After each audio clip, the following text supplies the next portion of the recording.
군사 외교가 협상 파트 중에서 협상 분야를 논의를 하도록 하겠습니다.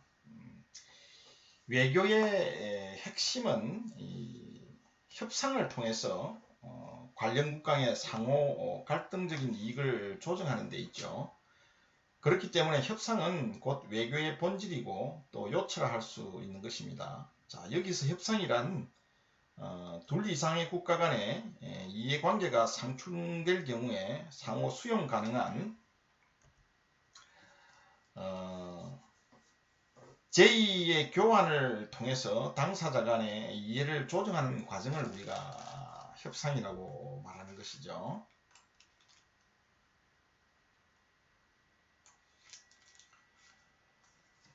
종종 이 협상은 교섭이라는 개념과 혼용되는 경우가 많이 있습니다. 그러나 굳이 이 두 개념을 구분한다면 협상은 교섭을 포함하는 광의의 개념이라고 할 수가 있죠. 협상은 관련 당사국 간에 서로 공개적으로 제안을 주고받으면서 진행하는 명시적인 형태뿐만 아니라 간접적인 의사소통을 통해서 묵시적인 형태로 지원하는 경우도 있습니다. 반면에 교섭은 공식적이고 명시적인 협상을 의미하죠.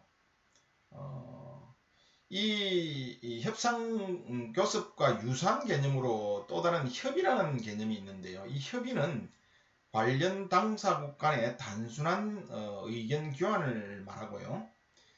견해가 대립되어도 이를 조정하거나 수렴할 필요가 없다는 점에서 협상이나 교섭과는 차별되는 그런 개념입니다. 군사협상도 대상 영역을 군사적인 쟁점으로 한다는 것 외에는 앞에서 이야기한 그런 협상 개념과 큰 개념상의 차이가 없는 것입니다. 자, 이런 협상은 아무 경우나 시작이 되고 또 가능한 것은 아니죠. 또 관련국 간에 일정한 조건들이 맞을 때 가능한 것입니다. 자, 그렇다면 협상이 필요하게 되는 상황은 어떤 경우인가?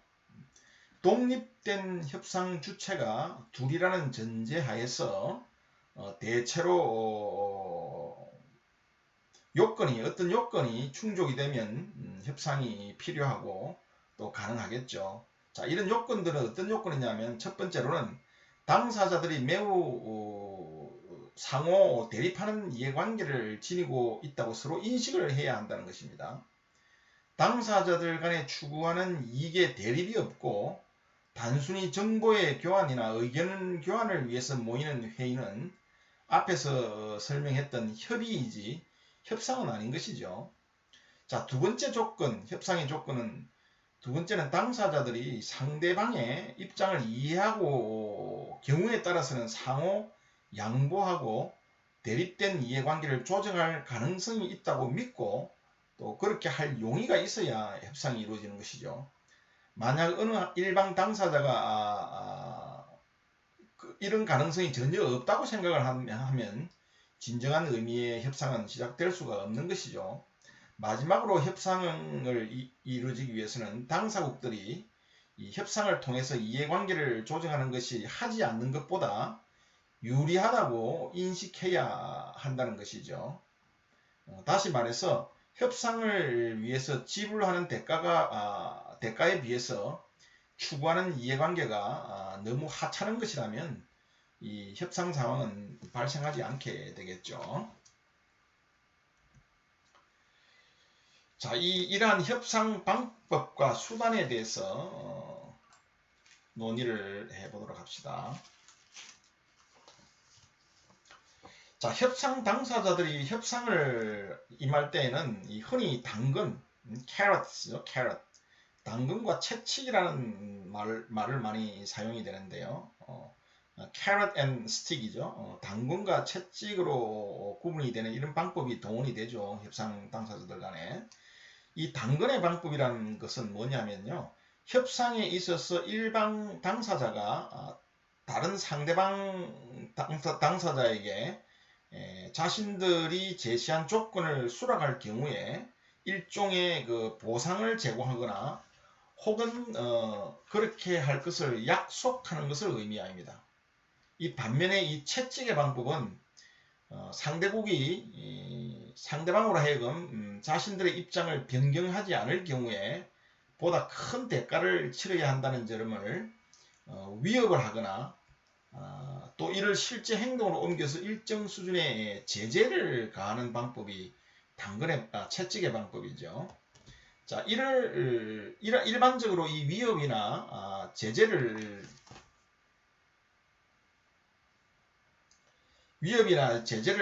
가할 경우에 정치, 경제, 군사 등 다양한 측면에서의 방안이 강구될 수가 있겠죠.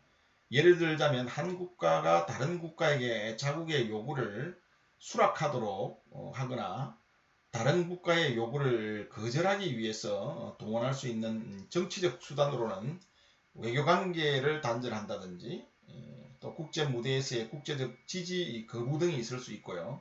경제적으로는 경제 제재나 무역 단절, 경제 봉쇄, 그리고 군사적으로는 무기 거래와 군사 원조의 중단, 해상 봉쇄 등의 수단들이 강구될 수가 있겠죠. 자, 지금까지 이야기한 이 두 가지 방법 중에서 어떤 방안이 보다 효과적이라고 단정하기는 어렵습니다. 각각의 협상 방법의 효율성 여부는 협상 내용과 또 협상의 상대, 그리고 협상 상황에 따라 달라질 수 있기 때문이죠. 그러나 대개의 이 협상에는 이 당근과 채찍의 두 가지 방법이 상황에 맞게 적절히 혼용되거나 혹은 동시에 사용되는 것이 일반적인 경향이라 할 수가 있습니다. 자, 협상의 대표적인 사례를 우리가 몇 가지 들어보도록 합시다. 자, 62년 쿠바 미사일 위기에서 나타난 미국의 대소련 협상 방법은 대표적인 하나의 협상 사례라고 할 수 있는데요.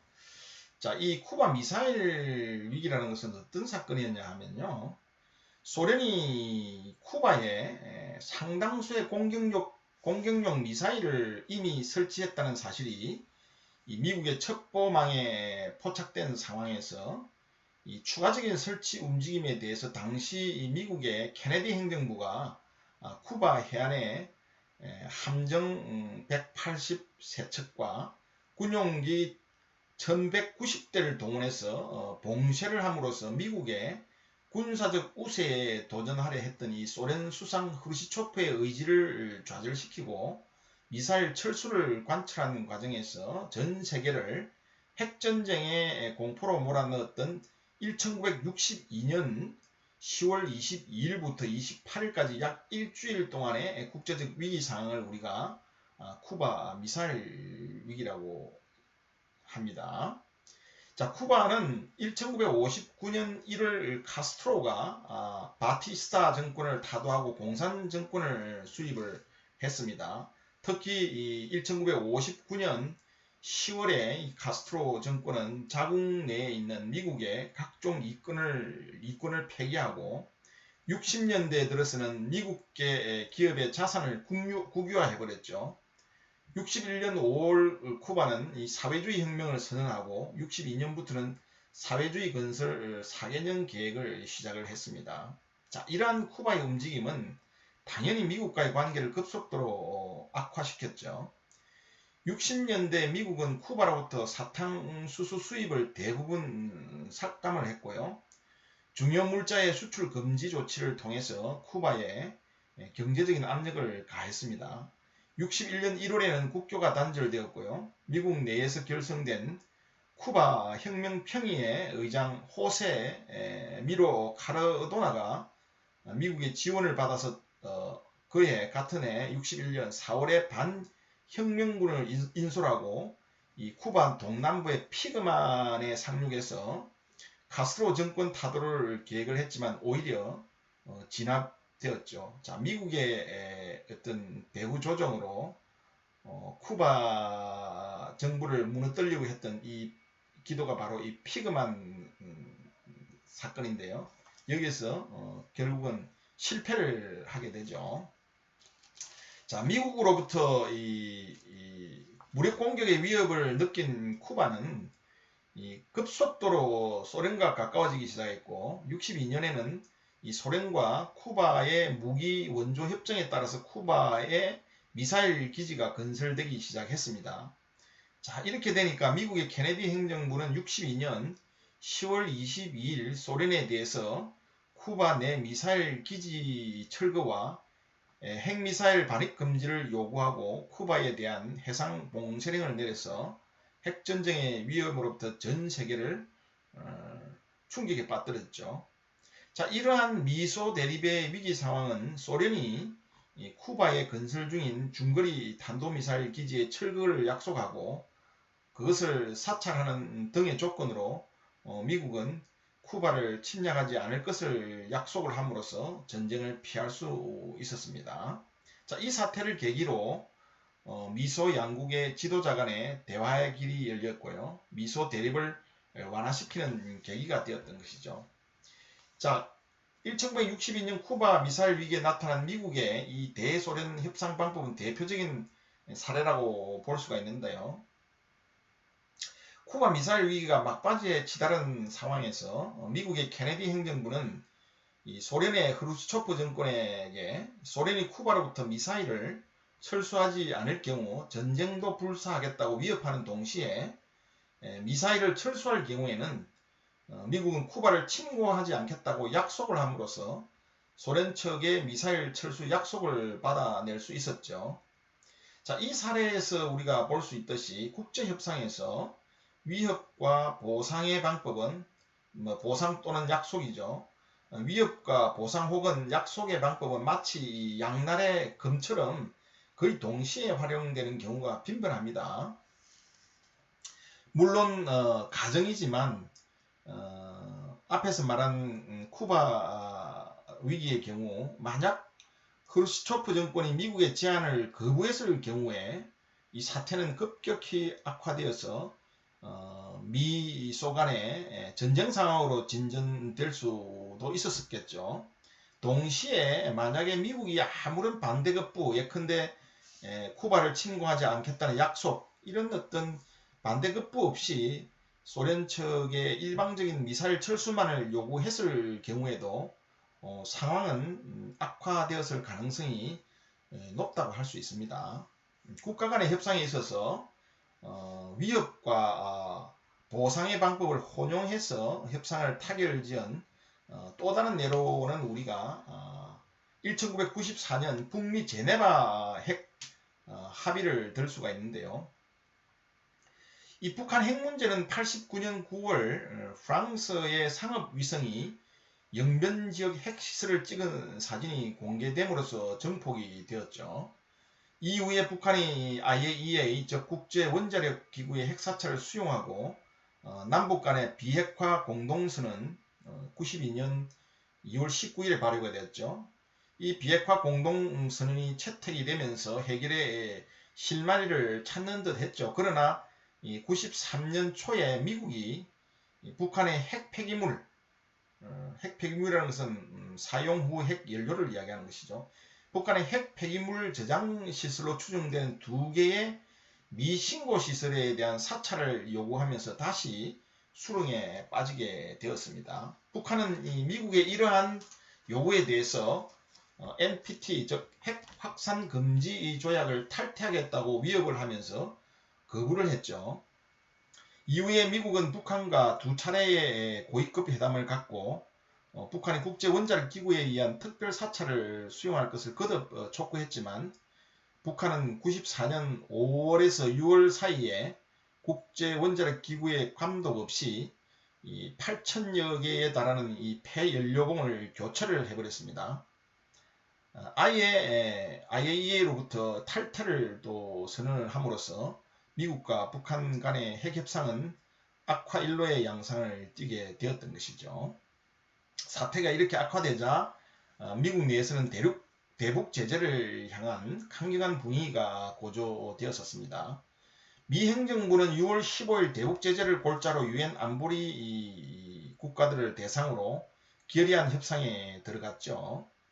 한편 6월 16일 미 상원은 유엔의 대북 제재 시 발생할지도 모를 북한으로부터의 공격을 저지하고 유사시에 격퇴시키기 위한 필요한 모든 조치를 취해야 한다는 존 맥케인 상원 의원의 발의안을 통과시키기도 했습니다. 적어도 미국인들의 시각에서 이 한반도는 정미 감도는 폭풍 전야와 같은 상황을 맞이하고 있었던 것이었죠. 미국 대통령을 역임했던 카터가 개인적인 자격으로 북한을 방문한 것도 바로 이때였습니다.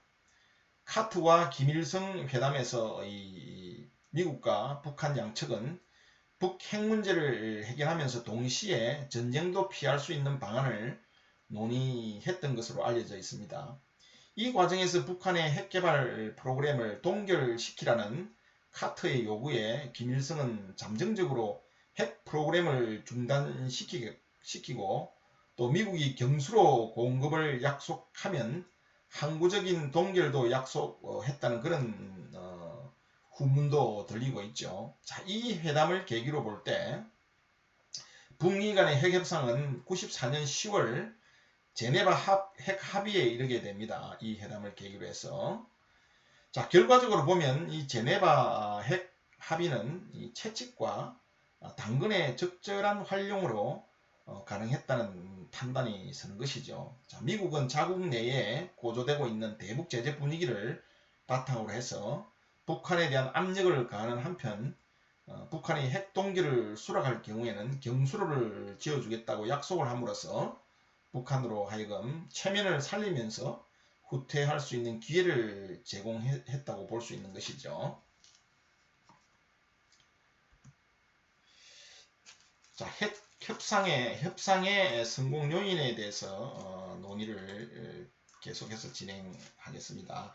자국의 이 유리한 협상을 위해서는 일반적으로 당근과 채찍 그리고 보상과 위협의 방법을 효과적으로 활용하는 것이 중요하다고 할 수가 있죠. 그러나 협상은 상대가 있는 게임이고 또 모든 국가가 동일한 방법을 사용한다고 어느 경우나 성공을 장담할 수는 없습니다. 국가 간의 협상에서 어느 협상 일방 당사자가 상대방 당사자에게 사용하는 이 보상과 위협의 성공 여부는 다양한 조건에 따라 달라질 수가 있겠죠. 자, 여기에서는 이 중에서 상대적으로 중요하다고 생각되는 두 가지 요인에 대해서 한번 논의를 해보겠습니다. 첫 번째, 이 협상에 영향을 미치는 중요한 요소 중에 첫 번째는요. 협상 당사국의 능력이라고 할 수 있습니다. 자, 여기서 능력이라고 하는 것은 특정 협상 당사국이 상대방에 대해서 보상이나 위협의 방법으로 협상의 목적을 달성하고자 할 때 구체적으로 그러한 방법을 실제 집행할 수 있는 경제력 혹은 군사력을 지녔는가의 여부를 의미하는 것입니다. 도덕이나 법보다는 힘이 중시되는 국제정치 현실을 감안할 때 협상에 있어서 능력은 매우 중요한 요소라고 할 수가 있죠. 만약에 이 쿠바 미사일 위기에서 미국이 소련에 대한 군사적 제재 능력이 결여된 상태에서 철수를 주장을 했었더라면 소련이 미국의 요구를 수용했었겠는가가 의문시가 되죠. 94년 북미 제네바 핵 합의의 경우도 마찬가지입니다.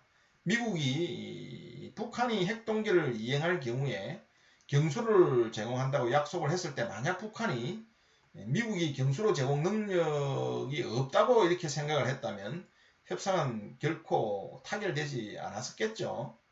이 국가 간 협상에 있어서 실제 능력이 뒤따르지 못하는 위협을 하게 되면 이 종이 호랑이로 인식이 되죠. 그럴 경우에 협상의 목적을 달성하기는 매우 어려워진다고 할 수 있습니다. 자, 이 능력과 함께 중요한 다른 하나는 협상할 때에 특정 협상 당사자가 상대방에게 제시하는 이 보상책이나 위협이 신뢰성을 동반해야 한다는 점이죠. 이 credibility가 없다면 결국은 믿지 않게 되겠죠. 여기서 말하는 신뢰성이란 일방 또는 협상 당사국이 이 제시한 보상이나 위협책이 실제 실행될 수 있다고 상대방과 협상 당사국에 믿게 하는 능력이죠. 만약 A라는 국가가 B라는 국가에게 특정 조건을 수락하지 않을 경우에 군사적 공격을 감행하겠다고 하면 이 B 국가가 A 국가의 결행 의지를 의심한다고 하면 A 국가의 위협은 효과를 발휘할 수가 없게 되겠죠. 자, 이소부에 나오는 이 늑대와 소년의 이야기는 반복된 거짓말로 신뢰성을 상실한 이 소년의 이야기를 대변한다고 할 수 있습니다. 자, 예를 들면요. 쿠바 미사일 위기 시에 소련이 쿠바에서 미사일 기지를 철수하지 않을 경우에 전쟁도 불사하겠다는 이 미국의 의지가 소련 측의 일종의 허풍으로 블러핑으로 인식이 되었다면 크루시초프 정권은 쿠바로부터 미사일 기지를 철수하지 않았을 가능성이 높다고 할 수 있습니다. 신뢰성은 핵 전략에 있어서도 매우 중요하죠. 과거 미소의 핵 전략의 근간을 이루었던 억제 전략은 만약 어느 일방이 핵 공격을 가할 경우 우리가 이걸 1차 공격이라고 합니다. 상대방은 자신들의 핵 공격 능력을 완전히 파괴당하지 않고 그에 상응한 혹은 더 강력한 반격, 2차 공격이죠. 반격을 가할 수 있는 능력을 지니고 있다는 사실을 서로 간에 인지함으로써, 즉 핵을 보유한 국가 간의 인지를 함으로써 상호 핵 공격을 저지토록 한다는 것을 골자라고 하고 있는 게 바로 억제 전략입니다. 만약 여기에서 이 억제 전략에서 어느 일방이 그러한 2차 공격력을 지니고 있지 못했다면 미국과 소련 간에는 전략무기 제한협정과 같은 이런 핵 통제 협상이 불가능했을 것입니다.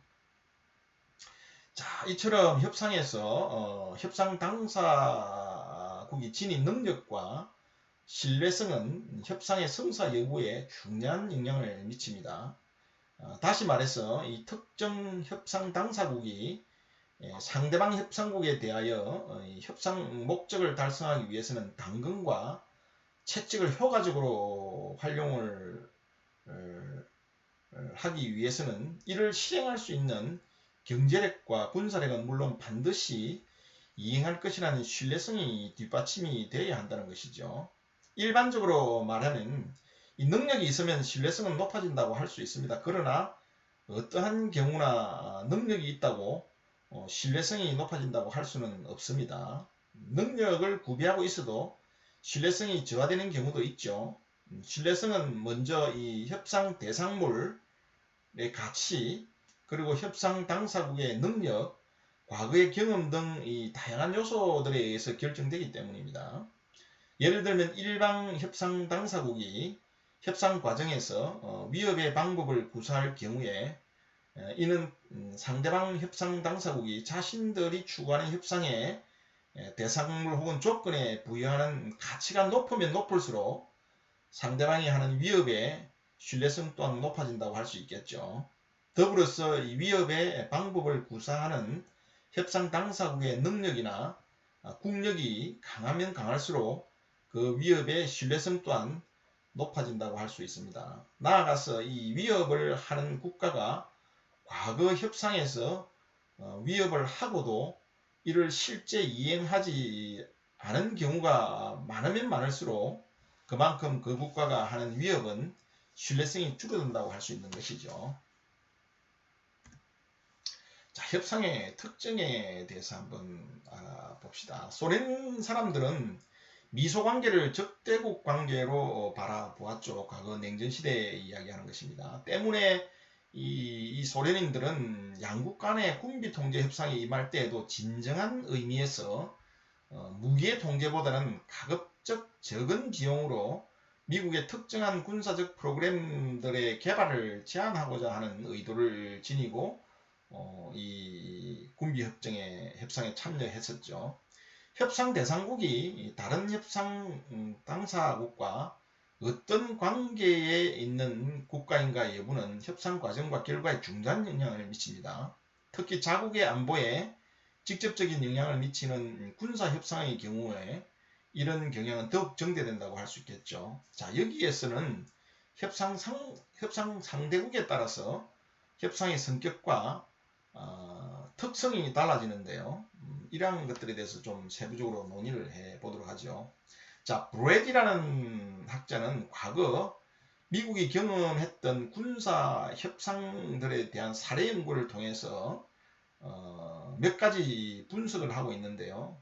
자, 첫 번째가 협상은 그 대상국이 동맹국, 적대국 혹은 우방국이냐에 따라서 그러니까 협상 대상 국가가 동맹국이냐 아니면 적대국이냐 혹은 우방국이냐에 따라서 이 정서, 이해관계의 정도, 관계의 범주 등에서 차이가 있다는 것을 밝혀냈죠. 자, 이는 협상의 과정과 결과에 심대한 영향을 이러한 이 동맹국이냐 적대국이냐 우방국이냐라는 협상 대상국에 따라서 협상의 결과에 상당한 영향을 주고 있다고 분석을 하는 것이죠. 자, 여기에서 정서라는 말은 어떤 의미냐 하면 협상 당사국 간의 오랜 기간에 걸쳐 형성된 긍정적인 혹은 부정적인 느낌의 정도를 우리가 정서라고 그리고요. 자, 이해관계의 정도는 일방 협상 당사국이 협상 상대국에게 기존의 관계를 유지하기 위해서 자국의 특정 자원을 기꺼이 제공하고자 하는 의지의 정도를 우리가 이해관계의 정도라고 브래디는 정의를 내렸고요. 그리고 관계의 범주는 협상 상대국 간 관계 복잡성을 의미하는데요. 관계가 복잡하다는 것은 협상 상대국 간의 교류와 협력의 범위가 정치, 경제, 문화, 사회, 군사 등 제분야에 걸쳐 이루어진다는 것을 뜻합니다. 자, 다시 한번 정리하자면 브래디는 협상의 결과와 협상의 영향에 미치는 것은 협상 대상국들이 어떤 성격의 협상 대상국이냐에 따라서 협상의 결과가 달라진다는 거예요. 결국 협상 대상국가가 동맹국이냐 또는 적대국이냐 우방국이냐에 따라서 협상에 미치는 영향과 결과가 달라진다는 것이죠. 자, 이러한 것들을 사례 연구를 통해서 분석을 했는데요. 이 분석을 하는 요소를 세 가지 요인을 가지고 분석을 했죠. 우선 정서적인 측면에서, 이해관계도의 정도라는 측면에서, 그리고 관계의 범주라는 측면에서 분석의 요소로 사용을 해서 사례 연구를 통해서 이러한 자신의 주장을 이제 밝혔던 것이죠. 여기서 말하는 정서라는 것은 긍정적인 혹은 부정적인 느낌의 정도를 이야기하는 것이고요. 이해관계의 정도라는 것은 어떤 자원을 또는 뭐 특정 어떤 자원을 기꺼이 제공하고자 하는 어떤 의지의 정도를 이야기하는 것이고, 그리고 관계의 범주라는 것은 어떤 관계 복잡성을 이야기하는데, 이 관계의 복잡하다는 의미는 뭐냐 하면 협상 상대국 간의 교류와 협력의 범위가 정치, 경제, 문화, 사회, 군사 등 제분야에 걸쳐 이루어진다는 것을 의미합니다. 자, 그러면 이 브래디의 연구 결과를 대상국에 따라서 하나하나 살펴보도록 합시다. 자, 우선 적대국 간의 협상이죠. 자, 적대국 간의 협상. 다시 동맹국 간의 협상을 먼저 봅시다. 동맹국 간의 협상, 결론적으로 동맹을 맺고 있는 국가 간에는 긍정적인 정서, 높은 공약의 정도, 그리고 광범위한 관계 범주를 형성하는 특징을 지닌다고 주장을 하고 있습니다. 물론 동맹국 간에도 경쟁적인 측면과 협력적인 측면이 상존하는 것이 사실이지만 전반적으로는 이 상존하는 측면이 강하다는 것이죠. 협력적인 측면이 강하다는 것이죠. 동맹국 간에는 이 군사적 측면에서는 공통된 위협 인식을 지니는 것은 물론이고요. 다른 다양한 분야에 있어서도 상호 인식을 공유한다는 특징을 가지게 된다는 것입니다. 그리고 또 동맹국 간에는 높은 공약의 정도가 요구가 되죠. 그러나 동맹을 유지한다는 것 자체는 동맹국들에게 무형의 값비싼 대가를 요구를 합니다. 이 동맹을 유지하기 위해서 이 참여국들은 경제적, 군사적 자원의 기여와 함께 이 외교 정책의 유연성도 일정 수준 제한을 받기 때문이죠. 나아가서 이 동맹국 간에는 광범위한 범주에서 관계가 형성이 된다는 것입니다. 동맹국은 종종 이 비슷한 역사적 경험과 정치 문화적 구조를 지니게 되고요. 또 이러한 것으로 인해서 정치, 경제, 문화, 군사 등 제 분야에서 다양한 관계를 형성하게 하는 바탕이 된다는 것이죠. 자, 지금같이 언급한 이 동맹이 지니는 특징은 동맹국 간의 협상에 영향을 미치게 되는 것이죠. 첫 번째 이 특정 협상은 전반적인 동맹 관계의 정서 속에서 이루어지는 경향을 띠게 됩니다. 동맹국들은 협상을 협조적인 분위기 속에서 쌍방 혹은 다자간 공동의 이익을 추구하는 문제 해결 과정으로 인식을 하게 된다는 것이죠. 두 번째 동맹국 간의 협상에서 나타나는 특징은요. 이 동맹관계는 상호 공동의 이익을 추구하는 데 도움을 줍니다. 동맹국들은 이 위협에 대한 인식뿐만 아니라 공동의 목표에 대한 이해를 같이 한다는 것이죠. 자, 이런 경향은 동맹이 아닌 국가와의 협상보다는 동맹국 간의 협상에서 협상 당사국들이 자국의 이익이 무엇인지 분명하게 구별할 수 있다는 점을 시사하고 있습니다. 세 번째, 이 동맹국 간의 관계가 매우 광범위하다는 사실은 협상 과정에서 운신의 폭이 그만큼 크다는 것을 의미하죠. 협상이 오랜 시간에 형성된 지속된 관계 속에서 이루어지기 때문에 동맹국들은 다양한 측면에서 협상 대안을 강구할 수 있는 것입니다.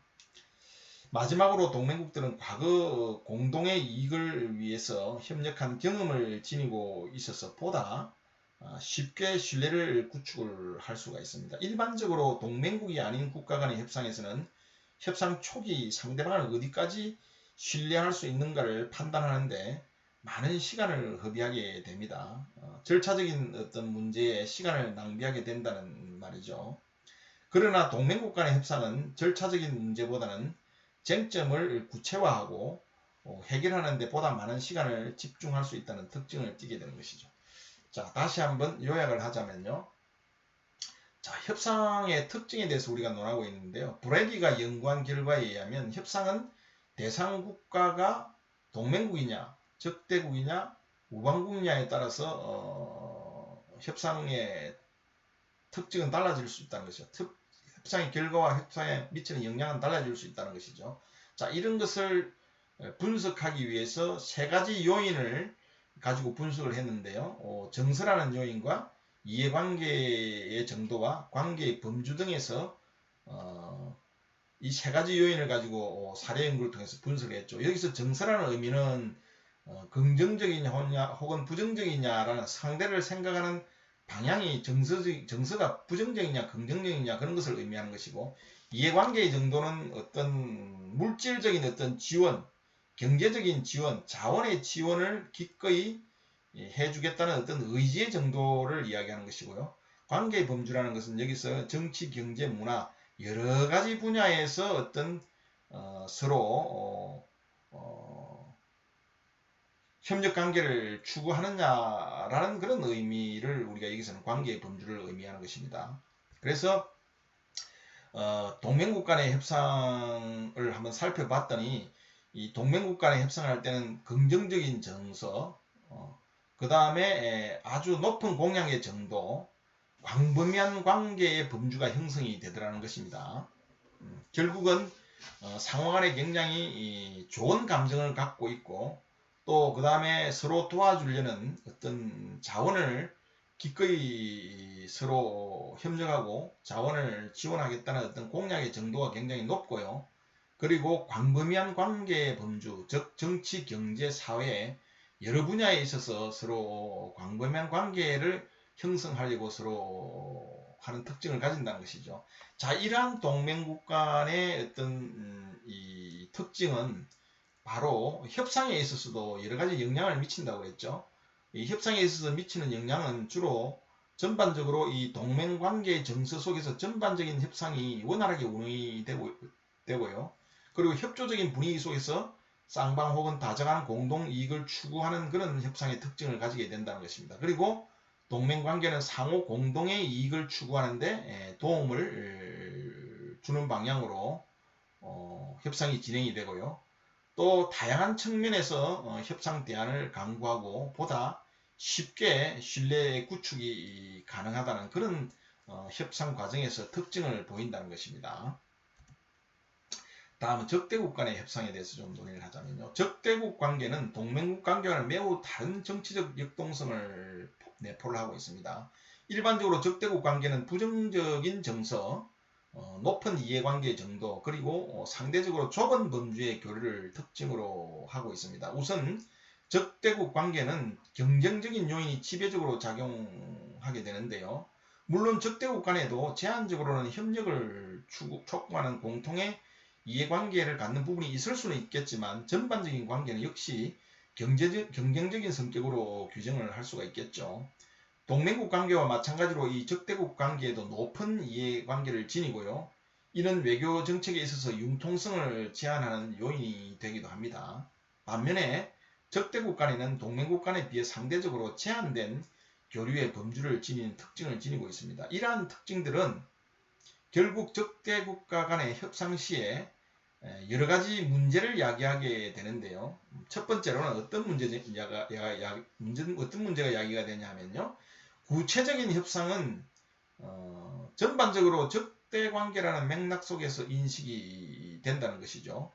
본질적으로 경쟁적인 성격을 띠는 적대국 관계를 고려할 때 협상 당사자들은 협상 과정을 상호 협력적이기보다는 경쟁적으로 파악을 하게 되겠죠. 그렇기 때문에 이들은 이 협상을 종종 영합게임, 제로섬 게임으로 보는 경향이 강하죠. 그러니까 내가 얻은 승자와 패자를 확실하게 구분을 한다는 것이죠. 내가 이기면 상대방을 이겨야 결국은 제압을 해야 된다. 이런 패자와 승자의 논리를 확실하게 구분한다는 것이죠. 자, 두 번째 이 특징은 이러한 특징들은 어떤 문제를 야기하냐면 적대 관계에 내재되어 있는 이 경쟁적 성격은 성공적인 협상을 위해 필요한 당사국 간의 공통의 이익을 발견하는데 어려움을 가중시킨다는 것이죠. 세 번째 문제점은 적대국 협상에 있어서는 종종 협상의 융통성에 제한을 받는다는 것입니다. 제한된 교류와 접촉의 기회는 이 협상 대안의 선택의 폭을 감소시키기 마련이기 때문이죠. 그리고 마지막으로 어떤 문제가 있느냐 하면 적대국 간의 신뢰를 조성하기는 상대적으로 어렵고요. 설사 가능하다 할지라도 매우 점진적으로 구축된다고 할 수가 있죠. 자, 우리가 지금 어떤 논의를 하고 있느냐면요. 브래디가 연구한 협상의 특징에 대해서 논의를 하고 있는데요. 브래디 연구에 의하면 협상은 대상국이 동맹국이냐, 적대국이냐, 우방국이냐에 따라서 정서와 이해관계의 정도, 관계의 범주 등에서 차이를 보이고 이러한 차이점들은 협상 과정과 결과에 심대한 영향을 준다는 것이죠. 그래서 동맹국 간의 협상에서는 긍정적인 정서, 높은 공량의 정도, 광범위한 관계 범주 형성된다는 특징이 있는데요. 이러한 특징들은 결국은 이 슬라이드에서 보는 바와 같이 세 가지의 세 가지의 측면으로 영향을 미친다는 것이죠. 협상을 할 때 이러한 영향과 결과가 나타난다는 것입니다. 그리고 적대국 간의 협상에서는 부정적인 정서와 높은 이해관계 정도, 좁은 범주의 교류를 특징으로 하고 있는데요. 이러한 것들은 결국은 협상 과정에서 몇 가지 문제점을 야기시키는데요. 우선 협상을 경쟁적으로 서로 바라보고 영합게임으로 간주한다. 그러니까 죽지 않으면 살기 식의 어떤 그런 자세로 협상을 한다는 것이죠. 경쟁적 성격은 당사국 간에 또 공통의 이익 발견을 어렵게 해주고요. 그리고 협상 대안에 대한 선택의 폭이 좁아지죠. 그렇기 때문에 융통성이 제한이 되고요. 적대국 간의 신뢰 조성이 어렵고요. 또 신뢰 조성을 한다 하더라도 매우 점진적으로 슬로우하게 진행된다는 그런 협상 과정에서 문제점이 일어난다는 것이죠. 자, 다음은 우방국과의 협상에 대해서 한번 논의를 해보죠. 동맹도 적대도 아닌 우방국 간의 이 관계에는 이 전반적으로 긍정적인 정서, 그 다음에 낮은 수준의 이해관계, 그리고 제한된 범죄의 교류를 특징으로 합니다. 우선 우방국 관계를 규정하는 것은 동맹국이나 적대국을 규정하는 것보다 훨씬 어렵죠. 물론 우방국 관계에도 동맹국 관계와 같이 협조적인 정서가 지배하는 것이 사실이지만 그 강도는 이 동맹국에 비해서 훨씬 떨어지죠. 또한 우방국 관계는 동맹국과 적대국 관계와는 달리 낮은 수준의 이해관계를 특징으로 합니다. 나아가서 이 우방국 관계는 매우 제한된 교류의 범주를 지닌다 할 수 있겠죠. 자, 이러한 특징을 지니는 우방국 관계를 고려할 때 이들 국가 간의 협상은 동맹국 혹은 적대국과는 또 다른 협상의 문제를 이야기를 하는데요. 첫 번째, 동맹국과는 달리 장기간에 걸친 지속된 관계가 미비된 상태에서 특정 협상은 사안에 따라서 임시방편으로 이루어질 수밖에 없다는 것이죠. 자, 이런 경향은 협상 당사자들에게 단판 승부의 사고를 강화시켜서 협상 과정에서 상호 공동의 이익보다는 개별 이익을 추구하게 된다는 것입니다. 두 번째 문제는 교류의 범주가 매우 제한되어 있기 때문에 협상 과정에서 상대방에게 사용할 협상 대안 혹은 협상의 레버리지, 즉 지렛대가 매우 제한된다는 특징을 지니게 되는 것이죠. 마지막으로 이 제한된 교류와 지속적인 관계의 부재 등을 고려해 볼 때 비록 우방국 사이라도 불신의 문제는 여전히 상존한다는 것입니다. 자, 이와 같은 협상 환경에서 misperception, 오식이죠, 오식. 잘못 인식하는 걸 말하는 겁니다. misperception이나 오만, miscalculation, 오판이죠, 오판. 이 오식이나 오판은 언제라도 일어날 수 있다는 것이죠. 자, 요약을 해보자면요. 국가 간의 협상은 협상 대상 국가가 누구냐에 따라서 추구하는 협상 이익, 그리고 협상 전략과 전술이 영향을 받을 수 있다는 것이죠. 그러나 이 국가 간의 관계는 고정불변하는 것은 아니고요. 끊임없이 변하는 것이죠. 국제관계에서 오늘의 동맹이 내일의 적이 될 수가 있고 또 오늘의 적이 내일의 친구가 될 수 있다는 것이 현실입니다. 중요한 사실은 협상 대상국에 따라 협상의 역동성이 변화될 수 있다는 것입니다. 오늘은 여기까지 논의하도록 하죠.